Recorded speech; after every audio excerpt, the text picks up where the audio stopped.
Sure. Hi, everybody. Welcome to the Sanity Podcast with Allison Camerata and Dave Briggs.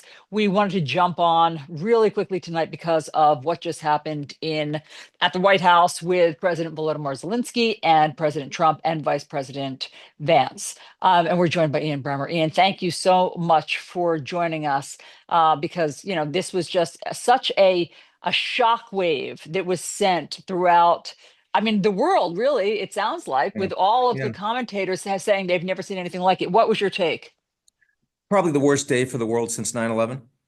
This is a cataclysmic shift in the Western order, in the transatlantic order. This is a core break. The United States has been both in bipartisan support for Ukraine and coordinated support with NATO for Ukraine for 3 years since the Russians invaded in 2022.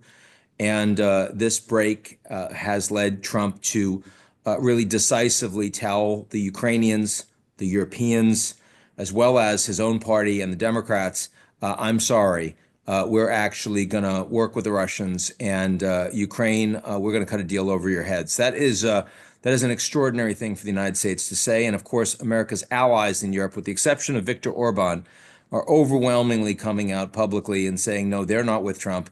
They're going to stick with Ukrainians. Of course, nice to say that. What they're capable of doing is a very different question. And clearly, this is Zelensky in a lot of trouble. But more importantly, it raises big questions about whether or not the Western alliance is fit for purpose at this point. I'm not hearing you. You're not coming through. I'm sorry. No, not coming through at all. Can you hear me, Ian? Yes, I can hear you. Okay. Now, can you hold on? Wow, this is a little more complicated than we Yeah.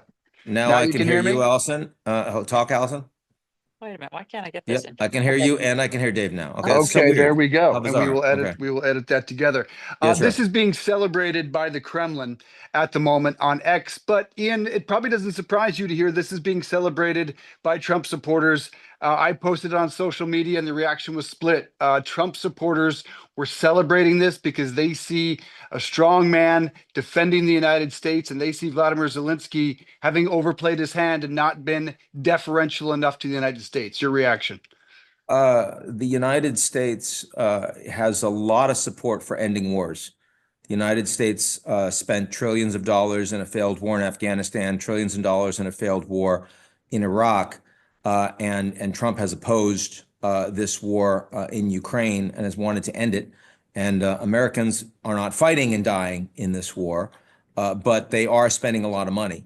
And the desire of Americans very far away from the front lines, not Europeans, saying this isn't our war, why are we doing it, is very strong. I'm not surprised there are a lot of supporters. I do think it's important for us to remember that when the Americans were the only country that ever actually invoked Article 5 in the Collective Security Alliance of NATO after 9/11 and asked America's allies to join us and fight with us in a war that was not theirs, they said yes.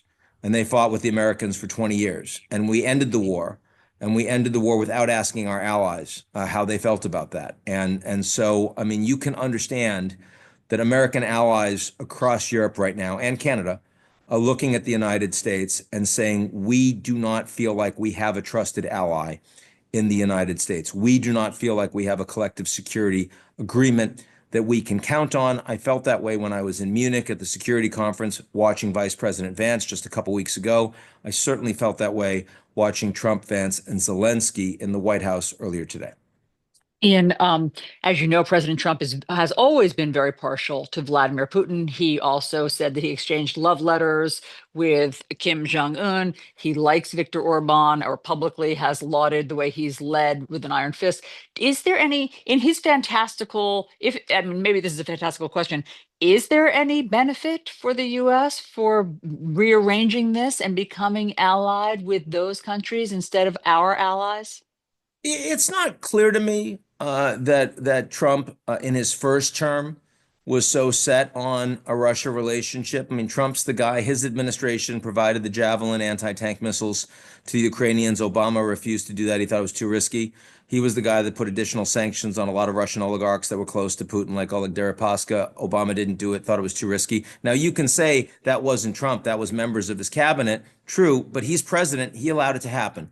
I think what's happening this time around is not so much that Trump is in Putin's pocket, but rather he feels like he's being played by the Europeans. He's being played by the Ukrainians, that the Americans have spent all this money for what? For a war he doesn't care about.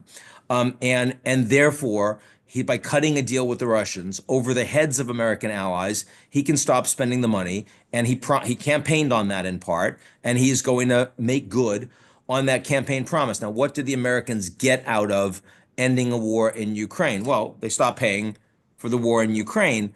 I do think that if you are China in this environment, you have a very strong reason to question if Trump is interested in supporting allies even farther away from the United States than Ukraine and then the Europeans. I mean, I believe Taiwan. I'm talking about Taiwan. I'm talking about Japan and South Korea. I'm talking about American allies on the other side of the 9-dash line in the South China Sea. Certainly, if you're China, you want to test those things because it's completely unclear that a Trump administration would do very much to support those allies. Again, America is not doing very much to support the European allies at all. And that's on the back of Trump feeling that a strong Europe isn't good for the U.S. The biggest difference between Trump and Biden in foreign policy, it's not the Middle East, certainly not Israel, and it's not China, where they're both pretty hawkish. It's Europe. Biden believes a strong Europe is good for the United States, a collectively strong Europe that is aligned with American values on a globally fragmented stage.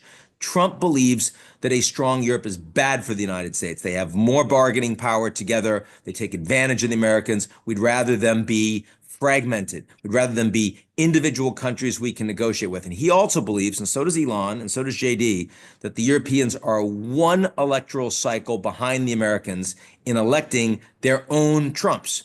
They're electing the AfD in Germany, which the Germans consider to be a neo-Nazi party, electing the Reform Party in the UK, electing the National Rally, Le Pen's party in France. And they may be right. So, I mean, what's interesting is that Trump and Putin are aligned in wanting to unwind Europe.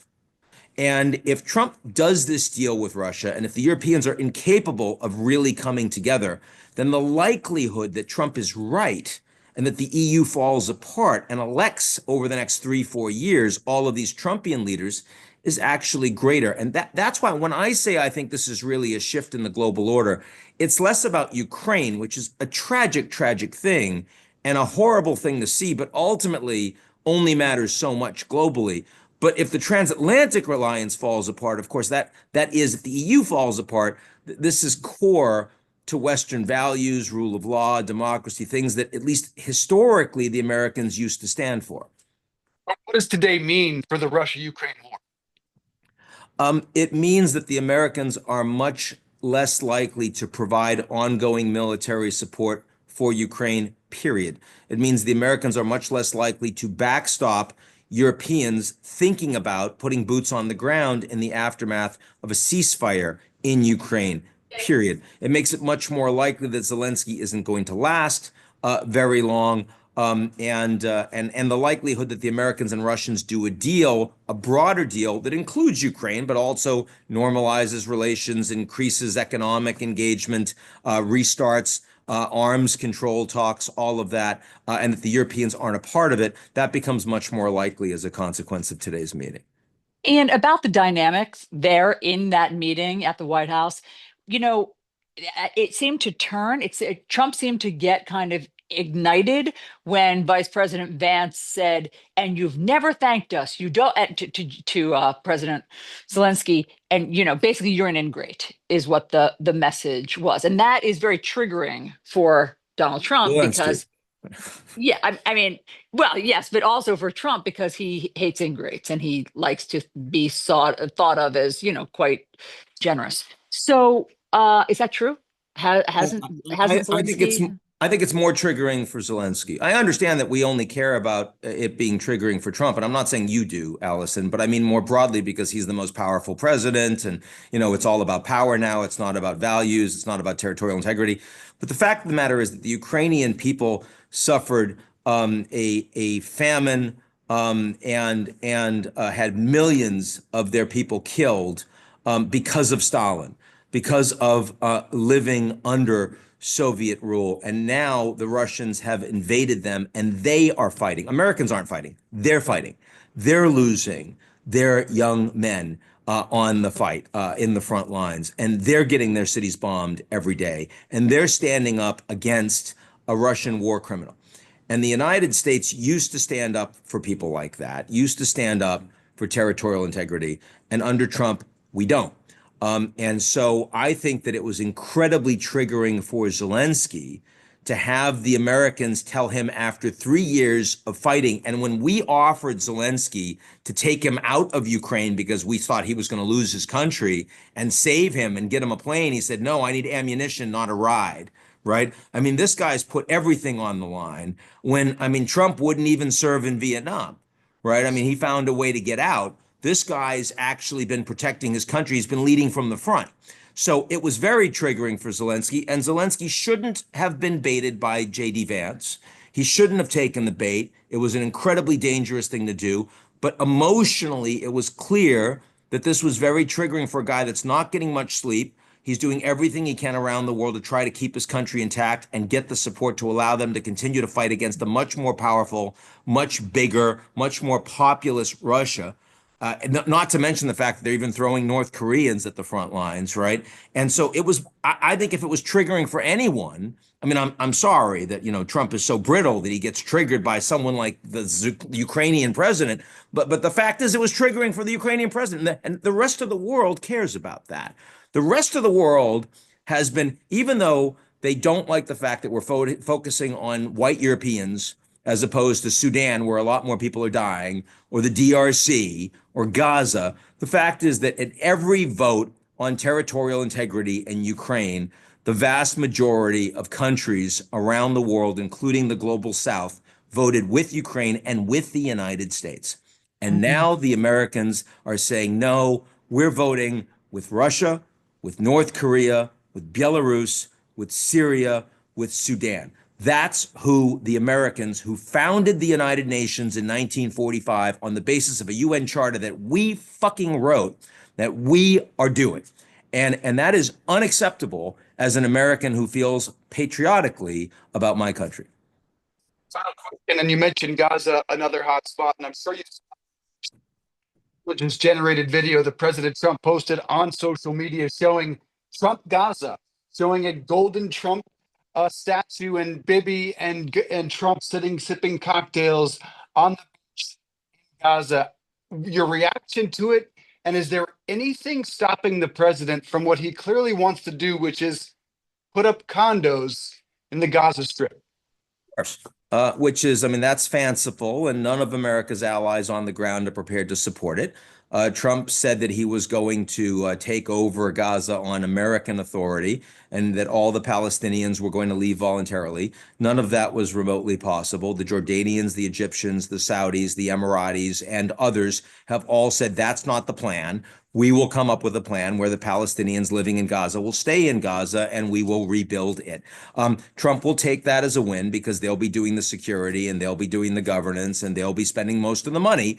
And ultimately, we will all forget about Trump's plan and his AI video.